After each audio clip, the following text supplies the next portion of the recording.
Basic शिक्षा news के क्रम में आज हम लोग कुछ इम्पोर्टेंट इन्फॉर्मेशन को देखेंगे, क्योंकि आज से विद्यालय खुलने वाले हैं तो उस संबंध में भी काफ़ी कुछ होगा। तो वीडियो को आप लास्ट तक देखिएगा। तो सबसे पहले तो उनकी बात कर लेते हैं जिनका डीए फ्रीज होने से सेवानिवृत्त होने वाले कर्मचारियों की बचत पर छूट लगी हुई है।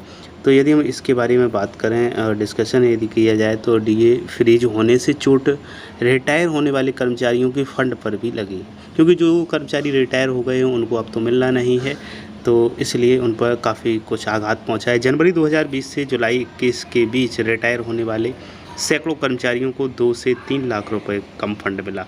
अकेले प्रयागराज में इस दौरान लगभग 500 से अधिक अफसर और कर्मचारी सेवानिवृत्त हो गए हैं,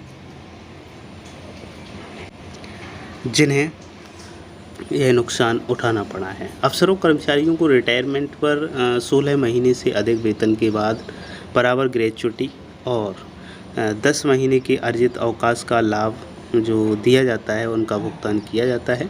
इस तरह से इन दो मद में कुल 26 महीने के वेतन के बराबर भुगतान किया जाता है। इन दोनों ही फंड पर कर्मचारियों को डीए भी मिलता है, लेकिन 20 और 21 के बीच महंगाई भत्ता फ्रीज रहा। इस कारण काफ़ी कुछ नुकसान का सामना करना पड़ा है और एरियर की कर रहे हैं मांग। केंद्रीय कर्मचारी हैं जो जुलाई 2021 से बढ़े हुए डीए का लाभ मिलने लगा है। प्रदेश सरकार ने भी घोषणा कर दी है, लेकिन जो कर्मचारी हैं वो फ्रीज डीए की मांग कर रहे हैं कि उसको एरियर के रूप में दिया जाए।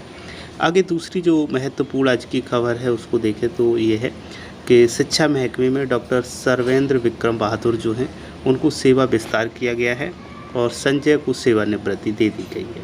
तो ये मामला है शिक्षा महकमे के 2 निदेशकों का सेवा काल मंगलवार को पूरा हुआ। निदेशक बेसिक शिक्षा डॉक्टर सर्वेंद्र विक्रम बहादुर को सेवा विस्तार मिला है, वहीं निदेशक साक्षरता संजय सिन्हा सेवानिवृत्त हो गए हैं। दैनिक जागरण ने 26 अगस्त को शिक्षा महकमे में पदोन्नति पर भारी बड़ों की पसंद शीर्षक से खबर दी थी, जिसमें डॉक्टर सिंह को सेवा विस्तार मिलने का उल्लेख किया गया था।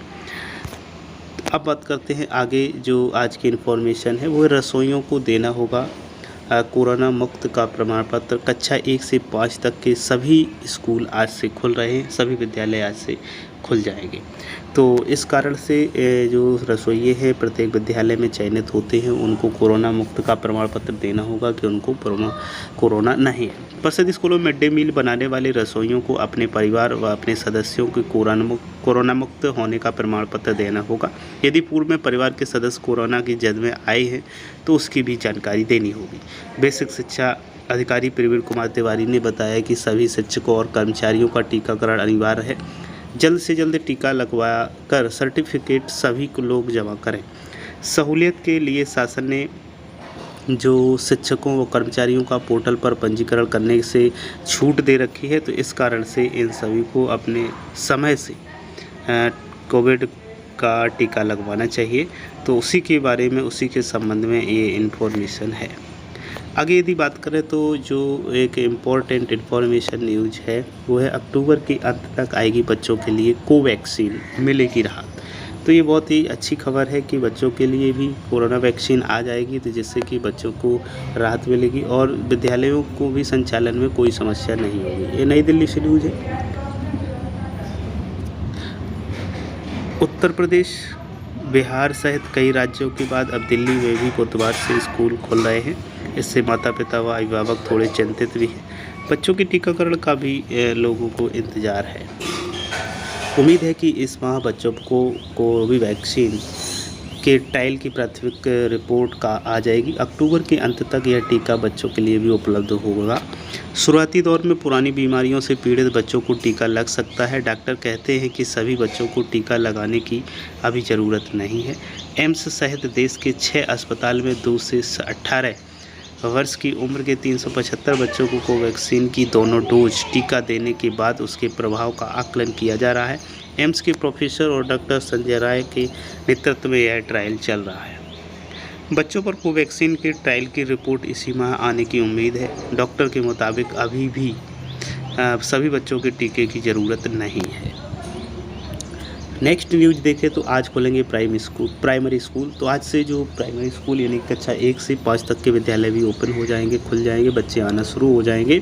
हालांकि स्कूल तो पहले से ही खुले हुए हैं, तो बच्चे भी आएंगे। तो कौन कौन से नियम होंगे जिनको पालन करना होगा, ज़रूरी भी है इनको। कोरोना जो महामारी का दौर चल रहा है, तो कोविड प्रोटोकॉल का पालन करना भी आवश्यक है। तो कोरोना संक्रमण के कारण लगभग 17 माह से जो स्कूल बंद चल रहे हैं। प्राइमरी स्कूल बुधवार यानी कि आज खोले जा रहे हैं। विद्यालय प्रबंध विद्यार्थियों और अभिभावकों को कोरोना प्रोटोकॉल का पालन करना अनिवार्य होगा। बच्चों को स्कूल भेजने के लिए अभिभावकों से सहमति पत्र लिया जाएगा। विद्यालय प्रबंधन ने बच्चों के स्वागत की तैयारी की है।